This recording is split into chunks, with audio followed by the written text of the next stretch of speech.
Nggih nggih. Lah nek arep maca selawat sing ping akeh niku aja sing dawa-dawa selawate. Wong Kanjeng Nabi lek ngendikani maca selawat niku termasuk dingandake selawat sing mulangane Kanjeng Nabi lek mulangi cendak kok. Kados pundi Kanjeng Nabi anggen kula maca selawat dhateng panjenengan sallallahu ala Muhammad niki mulangane Kanjeng Nabi ngoten. Ning Kanjeng Nabi ugi mulangi selawat sing rada dawa lho, Kang. Apa? Kula kemutan hadis. Sahabat Anas niku dipun ngendikani karo Kanjeng Nabi. Anas, kowe nek pendak malam Jumat atau dina Jumat maca selawat ya. Selawatipun kados pundi Kanjeng Nabi? Allahumma sholli ala sayyidina Muhammadin abdika wa nabiyyika wa rasulika nabiyil ummi. Kok kowe gelem maca selawat ngono kuwi ping 70. Wong ki dosane 70 tahun dilebur kabeh. Niki nek pendak malam Jumat dina Jumat selawate niku piwulangan Kanjeng Nabi Allahumma sholli ala sayyidina Muhammadin abdika wa nabiyyika wa rasulika nabiyil ummi. Niku nek diwaca ping 70 dosa 70 tahun iki di ngapura kabeh karo Allah. Anak sing maca gek umur 50 tahun. Ala jatuh 20. Nggih napa mboten? Ah niku sing turahane ge ngapura dosane bapakne mbokne. Ngono lho, Dul. Dadi ora sia-sia, paham mboten? Iki ya ditlateni. Nek kula sampean ora nlateni kaya ngono iki mah sok nek bali sak mangsa-mangsa sangune jan keteteran lho, Kang. Nggih napa mboten? Maca Quran. Monggo kula sampean potongane keset maca Quran. Iya ora? Ndak ajek sampean ndak sedina maca sak juz? Ora mungkin. Wong iki ana kok sing teko iki sak urip burung tau ngatamke Quran ngono kok. Ana apa ora? Lah niki kula sampean ya kudu golek dalan. Kanjeng Nabi le ngendika ngeten. Man qara'a suratal ikhlas marratan faka'an nama qara'a sulusal Quran wa man qara'aha marrataini faka'an nama qara'a sulusayil Quran wa man qara'aha talata marrat faka'an nama khatamal Quran. Sapa wonge maca surat Ikhlas qul huwallahu ahad Allahus somad lam yalid walam yulad walam yakul lahu niku namine napa? Surat. Sapa wong maca surat Ikhlas sepisan kuwi diganjar padha karo maca Quran 10 juz. Alhamdulillah. Nek lek maca surat Ikhlas ping pindho padha karo maca Quran 20 juz. Nek lek maca surat Ikhlas ping 3 padha karo maca Quran katam 30 juz. Alhamdulillah. Kuwi dawuhe Kanjeng Nabi. Maca Quran ora, maca surat Ikhlas ora, potongan kere sampean iki. Ya. Lha niki surat Ikhlas ping 3 ki sing mbuktekake Sayyidina Ali kok. Niki sampun dipun buktekaken. Apa? Nalika Kanjeng Nabi badhe ngersakaken mundhut mantu dipun pikantokaken Dewi Fatimah menika lak Kanjeng Nabi ngempalaken sahabat. Bareng wis kumpul Kanjeng Nabi ngendika para sahabat kabeh, kowe tak kon padha maca Quran. Sapa sing lek katam paling dhisik, kuwi mengko bakal tak pundhut mantu tak entukno anakku Fatimah. Wah, sahabat ngendikane karo Kanjeng Nabi, sapa sing ora kepengin dadi mantune Kanjeng Nabi jajan. Wah, sahabat terus do toto kumpul wis siap, sampun mulai. Wis mulai Sayyidina Ali melu. Kancane wis do lekas maca Sayyidina Ali ki jeh mubang-mubeng malah namatke kancan-kancane kuwi. Tilaki kono-kono. Mantan tilaki kono wah kae oleh 15 juz. Mlaku rono meneh kagek oleh 20. Niki Sayyidina Ali tasih medel mawon. Mandang kono wis oleh 20. Sayyidina Ali terus lungguh bismillahirrahmanirrahim. Qul huwallahu ahad. Allahus somad lam yalid walam yulad walam yakul lahu kufuwan ahad. Bismillahirrahmanirrahim. Qul huwallahu ahad. Allahus samad lam yalid wa lam yulad wa lam yakul lahu kufuwan ahad. Bismillahirrahmanirrahim. Qul huwallahu ahad. Allahus samad lam yalid wa lam yulad wa lam yakul lahu kufuwan ahad. Shadaqallahul azim. Kula sampun katam Kanjeng Nabi. Sahabat sak masjid mandeg kabeh lek maca. Ora lek maca bantere kok ngopo. Wong gak sedhit kok muni wis katam. Niki Sayyidina Ali ngatung. Akhirnya diklarifikasi karo Kanjeng Nabi. Katam tenan li? Inggih, mrene maju. Kowe wis katam tenan maju kan sampun. Lah sing mbok waca surat Ikhlas kaping 3. Aku lak dawuh takon maca Quran katam. Inggih, namung ingkang dawuh maos surat Ikhlas kaping 3 padha karo katam Quran inggih panjenengan Kanjeng Nabi. Mila kula maos surat Ikhlas kaping 3. Ngono kok akhire Kanjeng Nabi, ya pancen kowe sing potongan mantuku. Lha iki sing kanggo Sayyidina Ali lho iki. Mulane kula sampean iki nek ora tau ndherek Quran, dokah-okehno le maca surat Ikhlas ngono lho, Kang. Quran ora, surat Ikhlas ora, potongan kere donya akhirat. Paham? Paham niki? Dadi nek maca surat Ikhlas ki paring sithik sak majelis ki ping 3 ambalan. Malah kula nate manggihaken hadise Kanjeng Nabi. Sapa wonge maca surat Ikhlas nganti ping 100.000 niku arep dijungkung setahun luwih, 2 tahun luwih, 10 tahun nggih angsal. Ning dijungkung katam ping 100.000 ambalan. Niki Kanjeng Nabi dawuh, wong iki mati sak mangsa-mangsa karo Gusti Allah dikaramke mlebu neraka. Niku barokah surat Ikhlas. Dadi kaya ngene iki nek ora kula sampean telateni, waduh, nek kula sampean ngendelke amal ibadah iki mbuh rung karuan kok Kang. Ngendelke salate alah nek salate kula niku ora ana regane. Bab napa? Kula urung tau iso kusuk nek salat Kang, nek sampean insyaallah. Ya. Nggih. Kula niki le ngandelke salat kula ngersakah mbah kanggo mbah ora wong kula lho yu salate jan wis tak tata wis merem barang usolli fardhu Allahu akbar anggere muni makbar kok angen-angene kok bubar to Kang kelingan sawah kelingan lek urung ngarit nek wong wedok malah kelingan lek jangane urung tutupi iya ta yu sampeyan ya ngono Kang. Alhamdulillah aku akeh kancane. Nggih nggih. Lah mulane monggo awake dhewe bareng-bareng sakjroning urip niki pisan salat 5 wektune dijaga direksa aja nganti godha. Nggih. Karena napa salat ki nek ngendikane Allah penggawe sing abot tur angel. Leres napa mboten? Salat ki abot apa enteng, Bu? Gampang apa angel? Angel ya. Ini ku sing ngendika Allah lho, Kang. Cetha nang Al-Qur'an kok. Wasta'inu bis-sabri was-shalah. Wa innaha lakabiratun illa 'alal khashi'in. Kowe kabeh padha nyuwun pitulungan maring Allah. Bisa sabar, tabah oleh padha nindakake merga salat iku penggawe sing abot. Niki ngendikane Allah, tur angel. Nah abote pripun ngene lho. Nggon aku yu. Gek wulan marep kae. Tangga kula niku memantu. Dadekke nganten anake.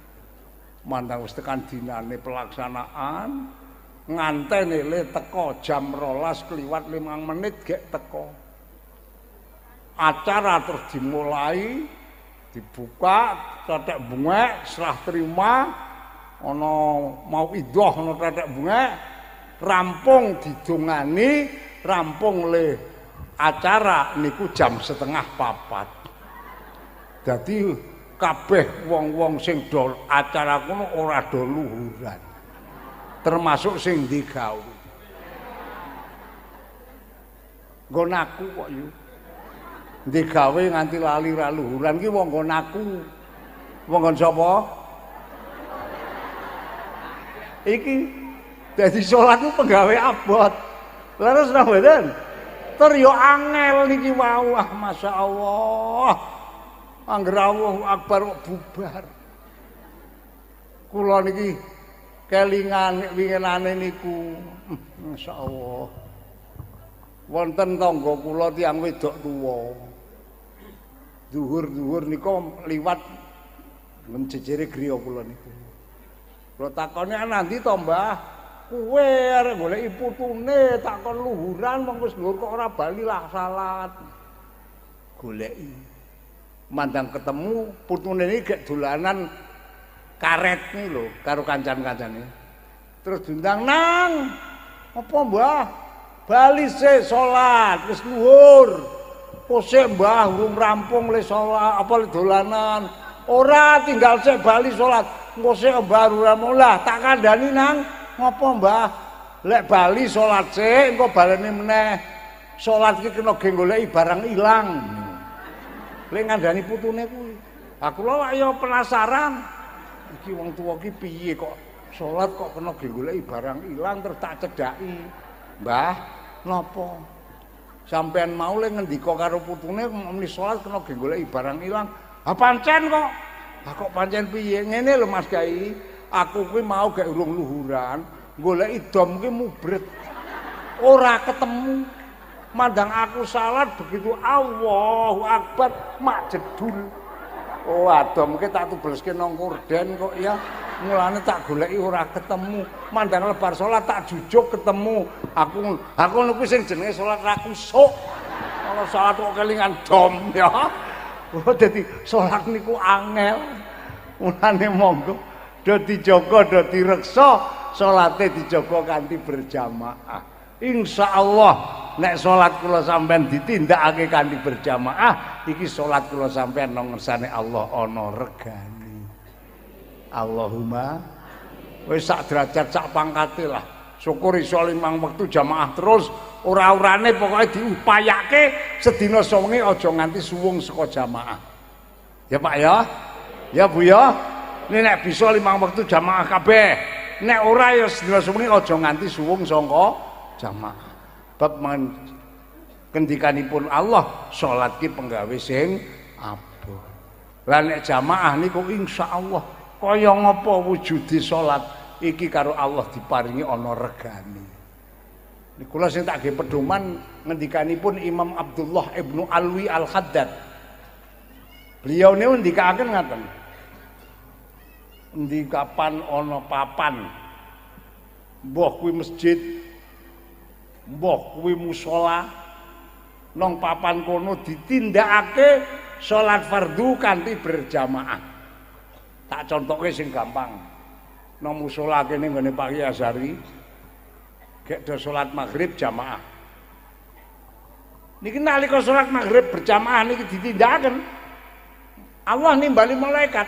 Malaikat dalem kae kawulaku agi padha nindakake salat maghrib berjamaah nang nggone musolane Pak Kyai Azhari kana tilek ana menapanipun Gusti imam sak makmume kae atine kusuk ora malaikat medun nilai atine imam nilai atine makmum kabeh dilai pares rampung matur Gusti Allah Gusti sampun kula tuweni sedaya imam sak makmume alhamdulillah mboten wonten ingkang kusuk. Ya. Nika imame Kaji Solihun. Makmume Pak Polisi. Dadi padha imame karo makmume lho ora kusuk. Terus dijawab ngene Gusti Allah ora duka kok.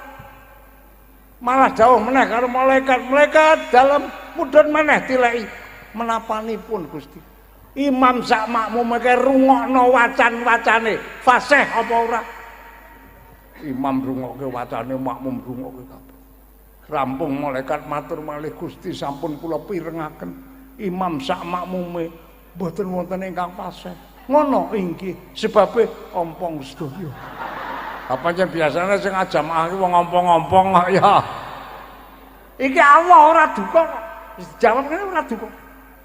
Mudhun maneh malaikat mudhun maneh. Tilaki maneh menapanipun Gusti. Lariane kae lempeng apa ora, rapet apa ora. Malaikat medhun maneh. Matur Gusti Allah, Gusti lariane mboten lempeng mboten rapet. Malah nika wonten setunggal lari ingkang pingking piyambak namung tiyang setunggal. Mawon mapan nanggon lawang. Kadosipun assalamualaikum minggat nika mboten wirid. Gusti Allah akhire le dawuh pripun. Malaikat dalem. Senajan ora kusuk atine. Senajan ora fasih wacan-wacane. Senajan ora lampeng ora rapet lariane. Nanging kawulaku len nindakake ibadah salat fardu ditindakake kanthi berjamaah. Ingsun Allah ora arep ngilang-ilang kangelan lan rekasane kawulaku. Niki dene Allah. Mula ora berduli ora kusuk. Ora berduli ora paseh. Ora berduli ora rapet ora lempeng lariane, cateten ganjarane. Pinten Gusti? 17 derajat. Alhamdulillah. Malaikat matur sinten ya Gusti? Makmum. Alhamdulillah. Ora kusuk oleh 17 derajat. Wes sampun. Meneh catet pinten Gusti? 17 derajat. Menika sinten Gusti? Imam. Aku mandang krungu makmum 17, imam ya 17 kok gelo to aku. Ha wong kula niki tok-toke nang omah cok dadi imam wah. Mongko nek nggon rekasane imam karo makmum tetep rekoso imame kok Kang. Sampeyan ngandel apa ora? Wong nang desa iki imam kabar nek subuhe kelakon kok mentong dhewe. Adzan dhewe. Pujian sak wen-wen dhewe. Krana ora ana sing teko akhire komat dhewe. Nek subuhan ya masyaallah. Kuwi wong rekasane dadi imam. Apa meneh kok imam oleh mangkat gegasian nek ngunggahi gegasian. Wah do nek onekke sik karo makmume. Nek luhur kuwi lho Kang. Jam 12:10 menit pentong idadani. Pujian gek maca selawat sepisan wis kamati. Sing nang jaban desa mlayu-mlayu bali koyo arep jamaah. Tekan omah glethake pacul karo arit. Narik ketu. Klambi sarung sajadah. Bablas mlayu nang masjid. Dethake nang bancik mlebu kolah wisah wudu. Jikok munggah serambi sarungan klambenan ketunan. Rampung sajadah gangkat mlebu masjid jereng arep jamaah. Gek rampung lek jereng sajadah. Imame wis assalamualaikum warahmatullahi. Ngoyak-oyak jamaah wis kekosone kaya ngono ki nek ora uman emosi. Nang jero ati jengkel banget. Saking jengkel iki lek muni nganti ora kelehan masjid jan celeng kok ya. Pak Kiai kerangsangan waduh ya Allah. Rekasane wong dadi imam. Munggah gekasih ndone-one. Engko nek munggah kaset dawasi kepel. Subuh ki lho yu. Subuh. Tengah 5 pentongi. Pujian. Sak wan-wan setengah 6 imame gek munggah. Dong-dong bablas. Walah sing pujian sak wan-wan ki lek komat ora gelem ngadeg. Karo jagong wa akbar la ilaha illallah dina Muhammad Rasulullah sallallahu alaihi wasallam teko mati salat. Teko mati salat la akbar la ilaha illallah. Imame tuwa. Tekan ngarep kondo. Sawu. Wah, sing pujian sak wen-wen sing mburi. Kiai leda-lede ora ngrasake le pujian telahe nganti sigar. Gak wae munggah napane ora ganggup leren. Tak ganteni nyong. Masyaallah. Wong rekasane dadi makmum kok ganjarane kok padha. Mula kula mandang sing ngerti ganjarane padha lek 17 derajat. Nek ngaji nang daerah-daerah tak omongke, mula ndi-ndi masjid, ndi-ndi musala sing wis ana imame ora usah duthik-uthik. Kok kuwi dingu sak matine. Ngono wae. Arep jamaah dadak ngungkur-ungkur imam barang arep golek ndase apa. Wong dadi imam ya 17, makmum ya 17 ya Kang ya. Allahumma iki pengajian Ahad Pon niki kadose nek kiyaine Solan Salim kula kesusahan lek golek kiai. Sakniki kula matur dan panjenengan daya upama pengajian Ahad Pon iki teko Mbah Solikun mawon pripun? Ha ya wong ora kelakon muni mboten muni. Akhire wong sak jamaah setuju wae. Wah jan gakali karo Kiai Azhari. Lah niku kula mula bukane kados ngaten niku. Ngantos seperti tak hitung kok jebulane kok ya wis 21 tahun loh. Masya Allah. Nah terus padang pun berjalan kira-kira pirang tahun. Lah Lutfi niki bali saking pondok. Kak Kiai Azhari tindak panggilan kula sanjang-sanjang njur badhe nyuwun pendonga Pak napa. Nika Lutfi pun wangsul saking pondok kula nyuwun pandangan sepatus istiqomah pripun aku sanjang. Wis iki mungsuhan karo aku wae. Niku padha dene urung weruh niku Lutfi urung weruh anak kula urung weruh Lutfi. Wah nggih pun derek pun. Ha wis kapan sok anu utawa dadi ngoten mau lek bukan. Wis ora ana musim khidbah barang wis alhamdulillah Gusti Allah ngersakaken ngantos dumugi sak menika. Pengajian tasih mlampah dilalahipun Pak Azhari ketimbalan ngersane Allah inggih Gusti Allah maringi ridho napa pengajian tasih mlampah dipun lajengaken dening anak kula Lutfi. Ya muga-muga pengajian Ahad Pon niki mugi Gusti Allah maringaken kelestarian nganti tekan suk dina kiamat. Allahumma amin. Ora sing ganti terus. Wong kula kalih Mbah Dur niku nggih teng griya niku kelingan nalika taun 97 lebar G30S niku panjenenganipun Mbah Kiai Khudori niki musyawarah kalian bapak kula badhe madegaken pengajian umum.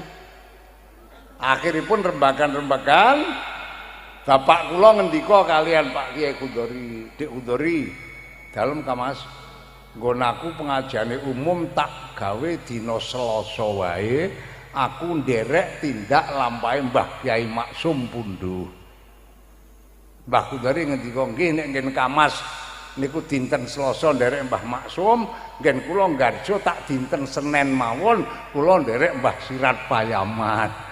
Niku bukaipun sareng antawisipun pengajian Selasa panggenan kula kalian pengajian Senin Tegarjo niku tahun 97 sareng. Niku alhamdulillah ngantos sepriki pengajian niku tasih mlampah. Sing Tegarjo nggih tekan sepriki mlampah, nggen kula nggih tekan sepriki mlampah. Nang daerah kecamatan Tegarjone pengajian sing paling tertua sak kecamatan niku nggih Garjo kalih nggen kula niki. Madege tahun 97. Mbok bilih teng tempel mriki ya niki pengajian rada paling tuwa niki. Ahad Pon niki wong tak hitung-hitung pun 21 tahun niki. Tahun 2000 pira niku? 2001 ya Mas ya. Tahun 2001 niku awitipun.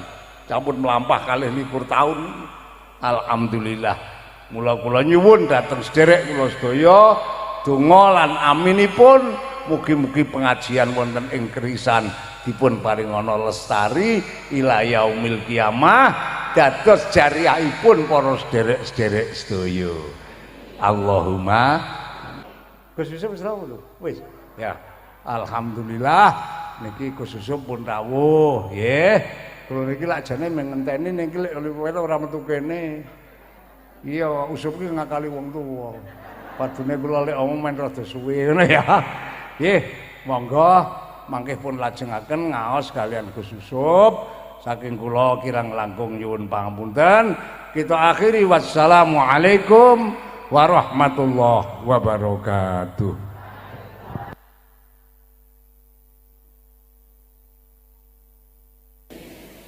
Kira-kira kula sampean kepengin bejo apa cilaka? Kepengin bejo apa cilaka, Bu? Bejo. Bapak pripun? Sedaya kepengin? Tak omongi, Kang. Kula niku mbuka hadise Kanjeng Nabi. Wong ki nek arep didadekke wong sing bejo donya akhirat, nang donya niki karo Allah diwenehi tetenger papat. Nek ora nyekeli tetenger papat iku aja ngarep-arep dadi wong bejo. Niku ngandikane Kanjeng Nabi. Ha apa patang perkara tetenger bejo niku? Kanjeng Nabi dawuh min sa'adatil mar'i antakuna zaujatuhu sholihatan wa ayyakuna auladuhu abrara wa ayyakuna khulatauhu sholihin wa ayyakuna rizquhu fi baladi. Cara Jawane wong kuwi arep diparingi dadi wong bejo donya akhirat anggere nang donya iki nyekeli tenger 4 perkara. Apa sing nomor 1? Nisbate wong lanang nang donya iki diparingi bojone ayu. Nek wong wedok bagus. Dadi wong lanang bojone ayu, wong wedok bojone bagus ki tetengere bejo. Mula wong lanang sing bojone ora ayu, pupung jeh urip salin. Ngono lho ya. Wong wedok ana sing gremengi kula ki ayu ra patek waras ngene ya. Kosek to ayu aja kesusu. Ayu kuwi ayu apane kuwi ora kok teko wujude ayu ora. Wong nyipati wong wedok ayu niku garek ndelok sing nyipati kok. Leres napa mboten? Nek wong wedok ayu ki sing nyipati kula. Upamane kula ditakoni karo sampean, Mbah Solihun, ngopo Kang? Nek cara sampean wong wedok ayu ku wong wedok sing kok ngopo? Kula iso jawab lho Kang. Monggo aku wong wedok ayu ku wong wedok sing mripate mblalak. Alise nanggal siji. Untune miji timun, lambene nyigar delima. Kulite kuning langsep, irunge bangir, bangkeane ngebu meteng. Ha yang ngono Kang. Kuwi nek wong nyipati wong wedok ayu. Ning wong wedok ayu ki nek sing nyipati Gusti Allah beda. Allah ki nyipati wong wedok ayu nang Quran, bukan nek ora ngendel. Ayate tak bacake. Fasolihatu qanitatun hafidhatul lil ghaibi bima hafizallah. Wong wedok sing ayu mungguhe Allah iku wong wedok sing tekun ngibadahe. Duwe bojo banget bekti karo bojone. Bisa ngreksa kemaluane. Ora dibuka sak nggon-nggon. Apa meneh kok silehke? Ora. Niki wong wedok ayu mungguhe Allah lho niku. Dadi ndek bojo bekti karo bojone tur taat karo Gusti Allah niku kan apa Gusti Allah nyipati wong wedok ayu niku kaya ngoten. Ane Kanjeng Nabi le dawuh khairun nisaikum alwadudul walud. Wong wedok sing ayu kuwi wong wedok sing dipek bojo wong lanang karo bojone banget bektine tur bola-bali manak. Jadi wong wedok anggere bekti karo bojone bola-bali manak iki cara Kanjeng Nabi wong wedok ayu. Ya senajan bekti nang wong majer ora patek ayu lho yo. Paham? Jadi niki tetengere bejo sing nomor 1 nisbate wong lanang bojone ayu, nisbate wong wedok bojone bagus. Kira-kira Pak nek sampean tak ajar dadi wong lanang bagus gelem ora? Purun napa mboten? Ibu tak ajar dadi wong wedok ayu purun mboten? Purun. Wis duwe resepe. Dereng. Bapak ya urung duwe resepe. Kula nggawa kok niki wau. Resepe paringane Kanjeng Nabi. Wong lanang kepengin dadi wong lanang bagus mungguhe Allah. Wong wedok kepengin dadi wong wedok ayu mungguhe Allah. Kanjeng Nabi dawuh, ajekno tangi gasik. Jam pira? Jam 3. Cok tangi gasik ora Kang? Ngopo? Nguyah. Ra gumun. Ya tangi gasik nguyah ya nguyah ning aja dindek ngono lho. Nek bar nguyah ki cewek. Nek wis bar cewek wudu. Nek wis bar wudu nganggo pakaian sing nutupi aurat. Nek wis ki njikuk sajadah dijereng madhep kiblat terus usoli sunnatat tahajudi. Wong lanang wong wedok iki anggere pendak dalule ajek le salat tahajud iki sing lanang karo Allah arek dadeki wong lanang bagus, sing wedok karo Allah arek dadeki wong wedok ayu anggere ajek tahajude. Ngandel ora Kang? Qur'ane buka wah dan wong NU ora patekno mudeng. Wa minal laili fatahajjad bihi nafilatan lak asa ayyab'atsaka rabbuka maqamam mahmuda. Wong kuwi anggere ajeg tahajude besok nang akhirat karo Gusti Allah arep dipapake nang maqam mahmud. Maqam mahmud niku pundi? Nang swarga. Kasarane tembung wong ki anggere ahli tahajud sok mati nang akhirat panggonke nang swarga. Kira-kira ngandel ora Kang? Sing ora ngandel tak kon jajal tahajud ajeng njur mati. Engko nek sampean nang kono ora papake nang swarga bali melehke aku. Ya, niki ngendikane Allah. Mulane monggo takjak ajar bareng-bareng sing lanang ajar dadi wong lanang bagus mungguhe Allah, sing wedok ajar dadi wong ayu mungguhe Allah. Nganggo tata cara ngajegake tangi gasik perlu nindakake salat tahajud ora kitung ning 2 rakaat. Ajar ya Bu ya. Kula matur ngeten iki ngejakni kula ya ge ajar Kang. Kula ge ajar. Pendak mbengi ge ajar tangi. Njur ajar salat. Kula nek dalu niku lek salat mboten kathah. Namung ngertangi bar wudu salat tahajud 4 rakaat. Pun namung 4 rakaat ditambahi salat tobat. Wong kula akeh dosane 4 rakaat. Mun rampung salat tobat tak tambahi salat mutlak 4 rakaat. Rampung salat mutlak 4 rakaat yo tak tambahi salat hajat 12 rakaat. Alhamdulillah Gusti Allah maring kekuatan pendak bengi nglakoni salat sunat 24 rakaat. Engko nek wis subuh njur sadurunge subuh nglakoni salat fajar 2 rakaat. Insyaallah anggere iso ajeg kula sampeyan karo Allah arep didadekke wong bagus donya tekan akhirat. Allahumma mula kula mboten wani perintah. Kula namung ngejak monggo awake dhewe do ajar bareng-bareng. Bab kula nek perintah kula dhewe wong urung iso apik dadi ge ajar nggih monggo panjenengan tak jak bareng-bareng ajar. Ya Pak ya. Kira-kira do kepengin bejo ora to? Kepengin apa ora? Ya ayo mulai engko bengi ajar tangi gasik jam 3 salat tahajud. Niki tetenger bejo sing nomor 1. Tetenger bejo sing nomor 2 wa an yakuna auladuhu abrara. Wong ki nek arek bejo diparingi tetenger nomor 2 anak-anake kuwi dadi bocah sing bagus budi pekertine padha tetep oleh ibadah. Niki tetenger bagus. Mula monggo anak putu kula sampean awit cilik-cilik disuruh kon ngaji. Ya Bu ya, saiki iki gangguane bocah ngaji pun kathah sanget. Nek lek akon ngaji kok wis rada gegeden ora dadi. Ora dadi.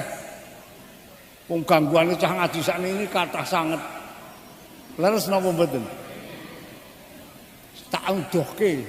Sing paling ganggu karo anak putu kula sampean ngaji iki HP. Pitados. Tak omongin aja do ngomongke wong ya.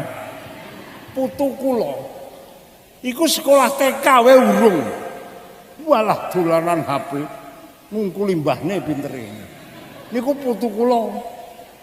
Ha anak kula sing gede-gede sakmene iki wah luwih pinter.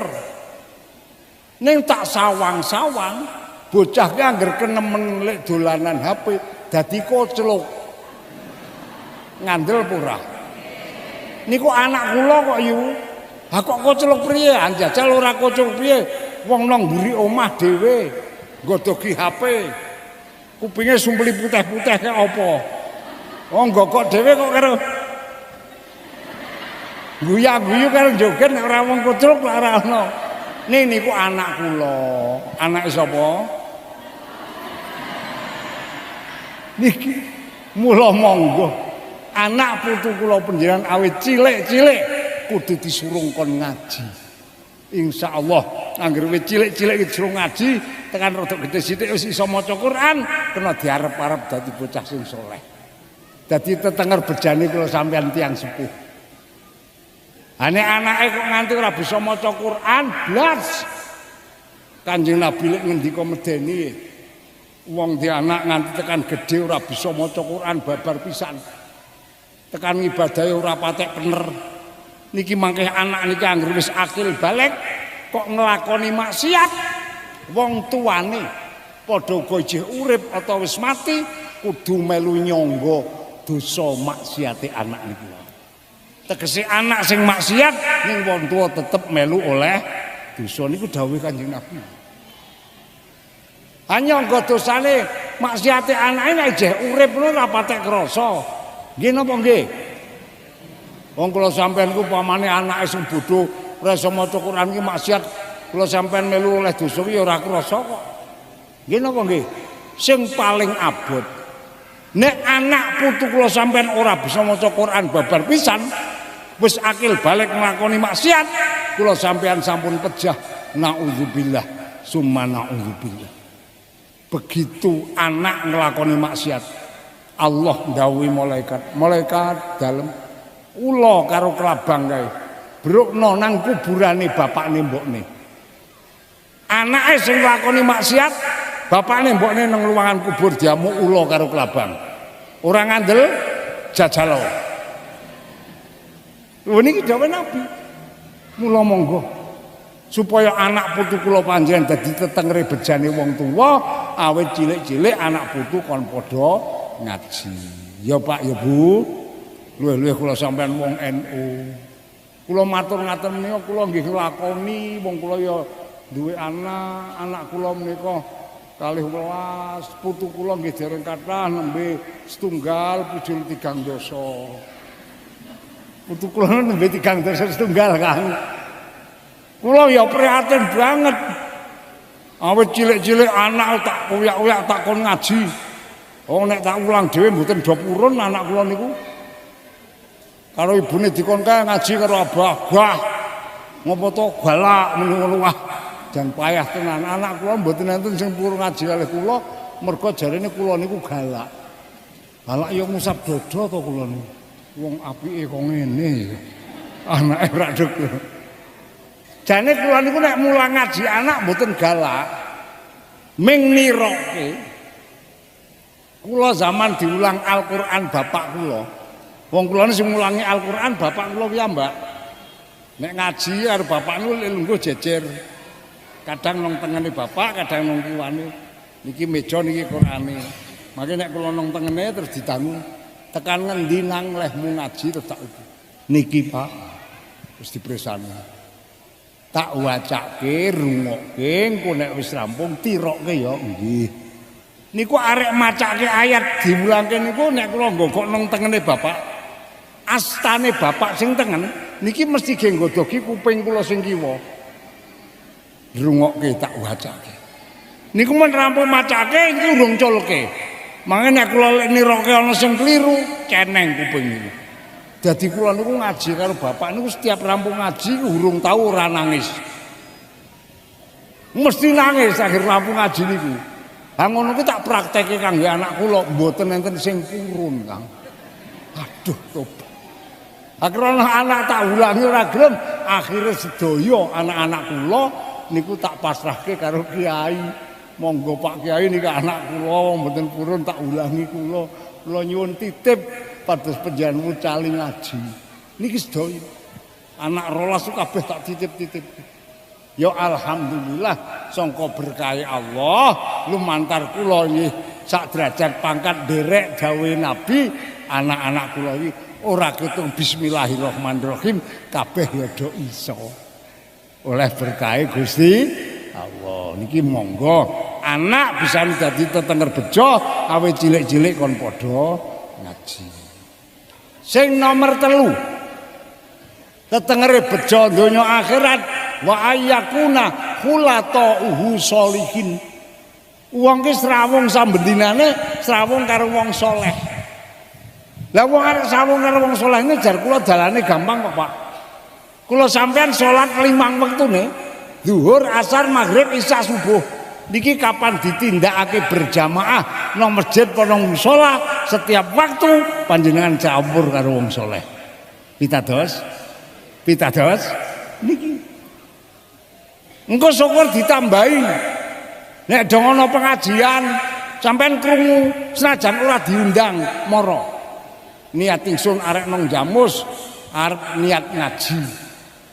Senajan ora diundang, engko nang kene kumpul karo wong ngaji. Niki jenenge kumpul karo wong saleh. Paham nggih mboten? Dadi wonge anggere wis sregep jamaah, sregep ngaji iki berarti kumpulane wong saleh. Kuwi tetengere wong arek bejo. Ane wong ngaji nang janggut ya ora tau teko. Jamaah ya ora. Nek salat ning dhewe.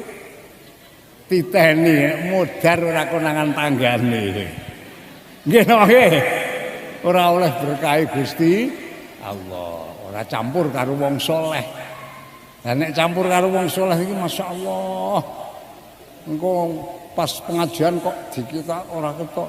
Iki Mbak Yu Fatonah nang ndi ora ketok. Sakit pirang dina ampun wonten setunggal minggu. Yo do diwacake Fatihah muga-muga gelek mari. Al-Fatihah. Wah, masyaallah.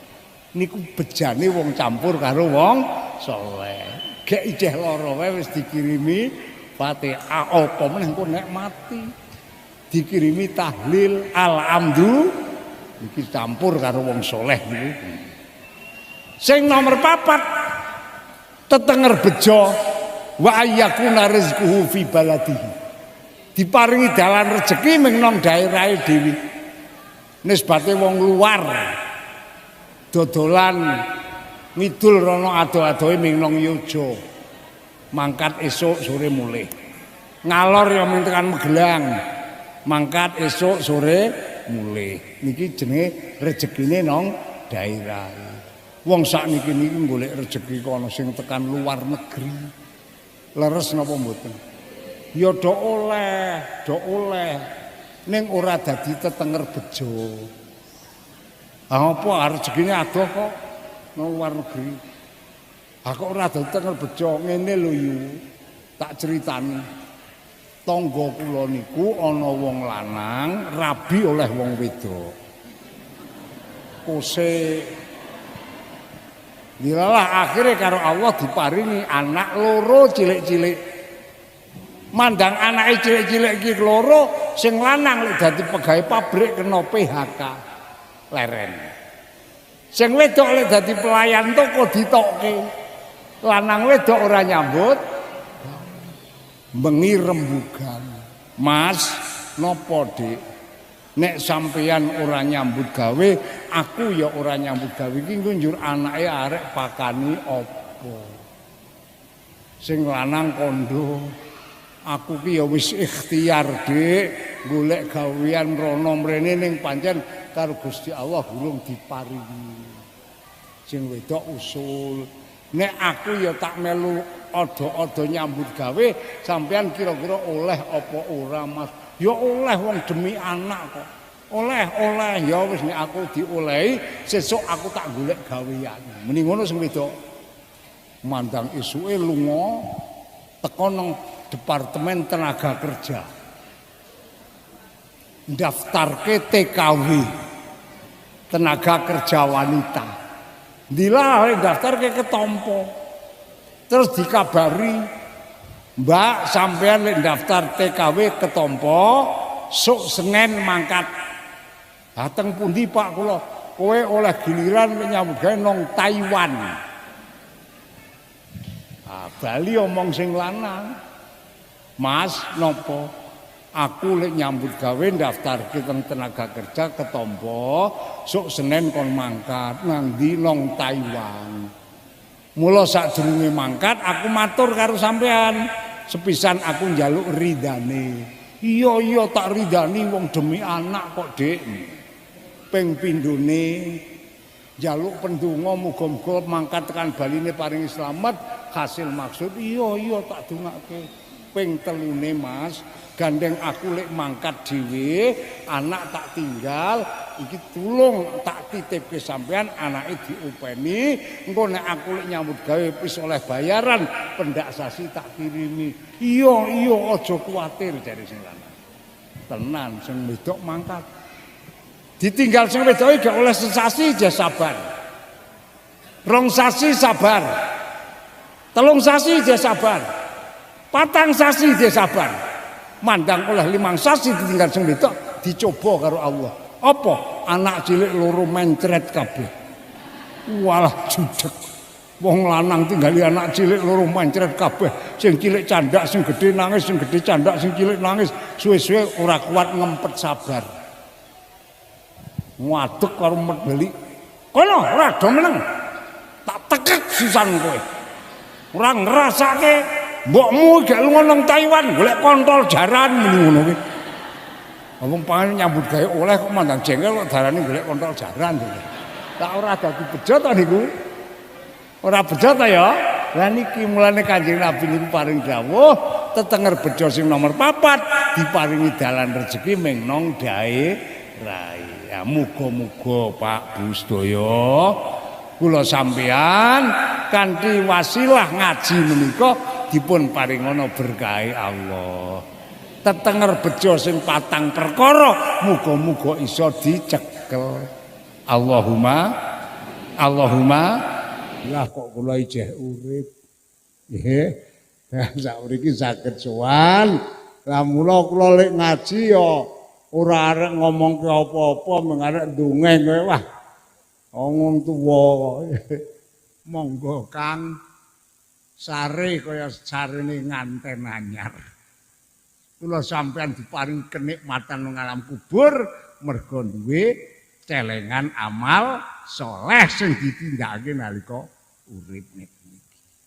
Sing jenengane jamaah salat subuh ki abot ya Kang. Nggih mboten. Sing jenengane tahajud tangi bengi niku abot ora. Nek bengi ya do tangi ning nguyah to. Nggih.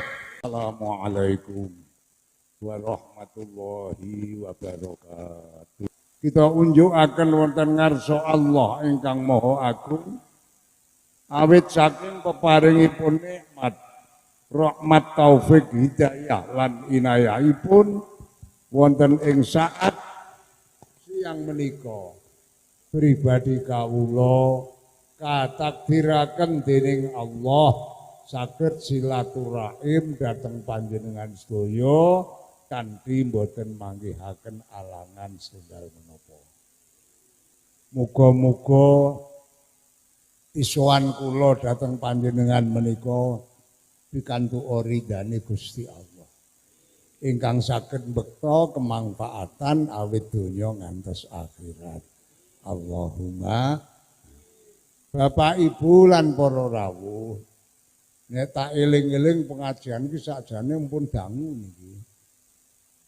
Wong kula dikon mriki nu sadurunge pemilu. Dilalah lek ngaji pelaksanaane cedhak karo pemilu yo ora oleh ngono ya Kang. Terus dundur nek dina Jumat pon ki nang sasi Syawal jeh gegasiken. Ya alhamdulillah kok kula ijeh urip. Nggih. Sauriki saged sowan. Lah mula kula lek ngaji ya ora arek ngomongke apa-apa mung arek ndongeng kowe wah. Ngomong tuwa kok. Nggih. Kira-kira setuju apa ora Kang? Kula mung arek ndongeng tok wis. Ning mangke sampean jikuk hikmahe dongeng niki. Kula niku mbiyen gek cilik tau didongengi kali simbah kula. Dongenge ngeten, kene nang aja turun dhisik tak dongengi nggih, Mbah. Jaman biyen kuwe ana wong lanang rabi oleh wong wedok. Niku pertamane ngendikane Simbah. Lah terus akhire le bebojoan wi karo Allah diparingi anak 3 lanang kabeh. Sing barep dijenengi Bejo. Sing nomor 2 jenengi Slamet. Sing nomor 3 jenengi Untung. Niku lek ndongeng sing mbah kula lho niku. Bejo, Slamet, Untung. Mandang bocah ki wis rada gedhe duwe akal. Karo bapakne ditareni. Bejo tareni. Jo dalem Pak. Kowe ke cita-citamu besok gede arep dadi apa? Jare Bejo, cita-cita kula kepengin dadi dokter, Pak. Bapakne niku anak ndek cita-cita dadi dokter bungae pol. Ya nek pancen cita-citamu dadi dokter, sekolah sing mempeng tak ragati, ora ketung tak rewangi entek ngalas entek ngomah. Iki sing anak barep kepengin dadi dokter. Sing Slamet tareni Mat, Nun. Kowe cita-citane besok gede dadi apa? Jare Slamet kula kepengin dadi insinyur, Pak. Oh iya, nek kowe kepengin dadi insinyur, sekolah sing nemen, tak ragati. Sing ragil namine Untung ditareni Untung dalem. Kowe cita-citamu besok gede dadi apa? Niki rada nyeleneh. Kula kok kepengine dadi kiai, Pak. Niki sing ragil. Bapakne niki mandang anake krungu arek dadi kiai lek semaur kiai mangkat. Sepele kae. Anek cita-citamu dadi kiai solo sak karepe njero priye? Nggih mondok. Kowe nek cita-citamu dadi kiai mondok karepmu, aku arep ora nyarati, ora ngragati. Niki wong tua waras napa mboten nggih? Wong anak 3 kok dibeda-beda. Sing 2 diragati kok sing siji. Namun ingkang cita-cita dados kiai iki senajan ora ragati tetep berjalan. Akhiripun ringkesing cerita mandang sing kepengin dadi dokter wis dadi dokter. Sing kepengin dadi insinyur wis dadi insinyur, wis iso nyambut gawe. Terus niki tarenan karo bapak. Pak, napa? Gandeng kula menika awit alit ngantos dumugi ageng. Ngantos sak mangke kula wis dadi dokter, adik kula dadi insinyur, lan kula kalih adik kula wis iso nyambut gawe. Sakniki kula niki kepengin males budi kalih bapak. Oh, matur nuwun nang.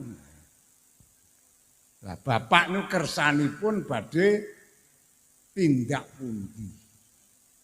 Monggo kula dherekaken. Mangke masalah kendaraan ragati sedaya kula, Pak. Bapak kantun ngendika. Nandi ya nang, nggih monggo sak kersa Bapak. Bapak niki ya wis aku njajal sesuk tak dolan nang Gembira Loka. Gembira Loka niku Jogja.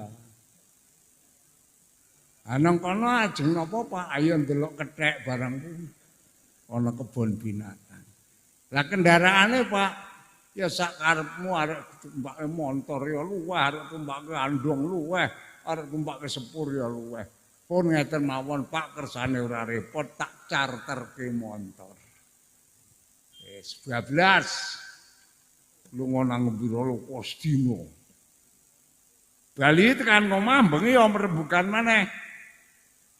Ngenjing kersane tindak pundi, Pak?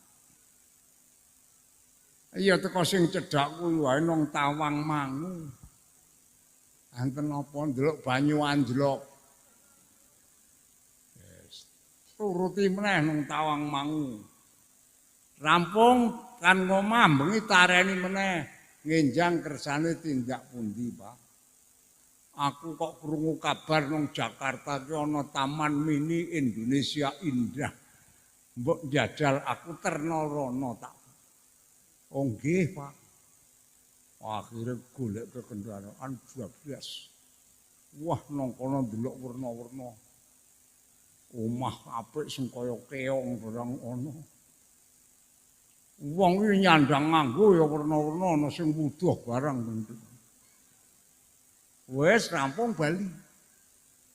Tekan omah sak mangke bapak sampun tindak ngembira luka wis tekan ngan iki jenenge nggon Banyu Anjlok Tawangmangu wis tekan Taman Mini Indonesia Indah lah sakangke ajeng tindak pundi Pak.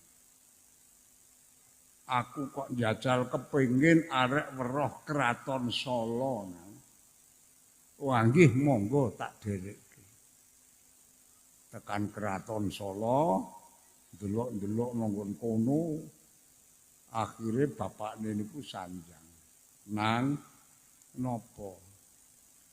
Aku kok kepengin duwe pakaian sing kaya pakaiane ratu lan duwe kendaraan sing kaya kendaraane ratu. Kereta kencana. Anake lanang, nek bapak kepengin ngoten insyaallah Pak. Mangke tak usahake. Ning krana kereta niku larang nggih alon-alon Pak iya. Akhire tenan. Karo anake lanang dipersenke kereta kencana. Larang niku Kang. Mandang wis dadi lek golek jaran ya ora sembarangan jaran, goleke jaran sing pancal. Pakaian didandakake persis pakaiane wek ratu. Mandang wis dadi njo nang saiki klambine tak nggone keretane tumpaki terna nang Solo tak padakne karo kendaraane Ratu Solo, klambine ya tak padakne karo klambine Ratu Solo. Diterke karo anake lanang loro niki wae. 12. Tekan Solo, tengarepan lawang kraton, kabeh tentara kraton hormat darani niku ratune. Mandang ditileki nang jero kok ratune ora tindak, berarti ki ratu palsu. Akhirnya tiyang ini dicekel karo tentara kraton, pakaiane lucuti, kereta kencanane dirampas. Iki wong tuwa niki wae diaduke ratu, disidang karo ratu. Karo ratu ditakoni, kowe kok wani-wani ngembo-embo ratu? Kuwi nek cara peraturan kraton kowe iki melanggar aturan. Wong rakyat cilik kok ngembari ratu. Kuwi kowe kena pidana hukum pati. Wae tobat to niku. Akhire niki matur karo ratu, nyuwun sewu ratu. Menawi mboten dipun pidana pati napa wonten merginipun. Ana nek kowe ora gelem tak pidana pati ana syarat. Kados pundi? Anggere kowe iso goleke conto 4 perkara. Didepke aku. Menapa Sang Ratu? 1. Golekna conto wong sing rekoso donya ning kepenak akhirat. Sing nomor 2, golekna conto wong sing kepenak donya rekoso akhirat. Nomor 3, golekna conto wong sing rekoso donya rekoso akhirat. Nomor 4, golekna conto wong sing kepenak donya kepenak akhirat. Wis kita kon golek conto 4, wis saiki tak kon bali tak inahi waktu seminggu. Bali ya keretane mau dirancang mlampah niku wong keretane dirampas kok. Bali tekan omah rembugan karo anake sing loro. Priye nang? Bapak iki dipidana pati nek ora iso goleke conto 4 perkara. Napa Pak 4 perkara? Nomor 1 kon goleke conto wong sing rekoso donya kepenak akhirat. Nomor 2 sing kepenak donya rekoso akhirat. Nomor 3 sing rekoso donya rekoso akhirat. Nomor 4 sing kepenak donya kepenak akhirat. Jambake lak mbukai nang buku lek sekolah mbiyen ora ketemu. Akhirnya anak lanang loro iki kandha, Pak, niki nek kula kalih adik kula slamet mboten saged madosaken jompo. Niki sing saged niku adik kula Untung. Ora ragati mandang kepepet mesti dikelingi. Ayo wis nek pancen adikmu Untung sing iso saiki kono susulen kon bali. Parani karo kakane Tung, napa Mas? Kowe saiki bali bapak kena perkara karo ratu. Sing iso nyelametke bapak iki mung kowe, aku karo kakangmu slamet ora iso. Ha napa to Mas? Bab bapak iki isane ora dipidana hukum pati, kon goleke conto 4 perkara kon ngadepke ratu. Apa? Siji wong sing rekoso donya kepenak akhirat, loro wong sing kepenak donya rekoso akhirat, telu sing rekoso donya rekoso akhirat, papat sing kepenak donya kepenak akhirat. Saiki ayo bali. Langsung. Mengko ora ragati lho niku lek mondok. Tekan omah terus diomongi karo bapakne nang dalem, Pak. Bapak kena perkara dihukum pati, isane ora dihukum pati. Bapak kon goleke conto 4 perkara. Iki kakangmu tak kon goleke ora do iso. Saiki kowe priye nang? Sekedap Pak kula tak istikharah. Santri dadi ora kesusu. Mandang wis rampung istikharah metu. Monggo Pak. Insyaallah kula saged madosaken sekawan perkawis. Mula benjang kapan anggenipun badhe ngadhep Sang Ratu.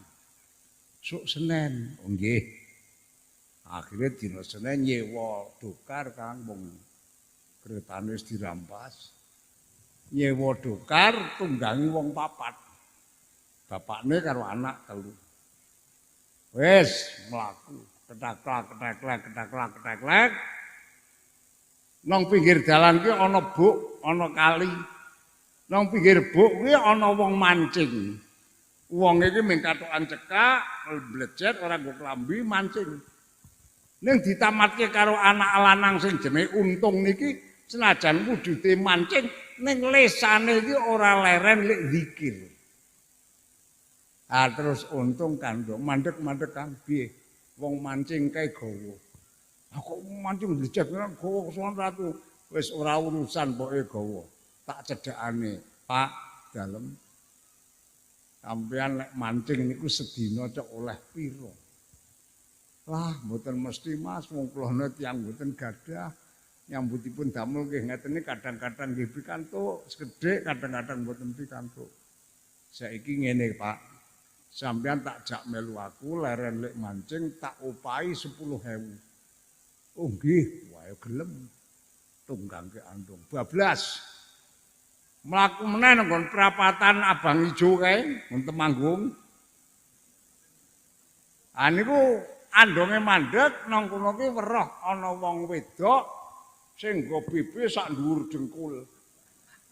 Klambine ketok keleke karo ngulat-ngulet ngono.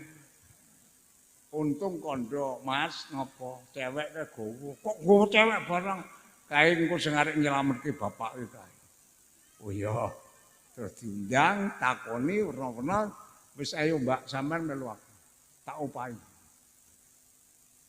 Melu. 12 mlaku. Tekan nggon kretek kono kae. Arek paraan kae nek cara kene. Aku nang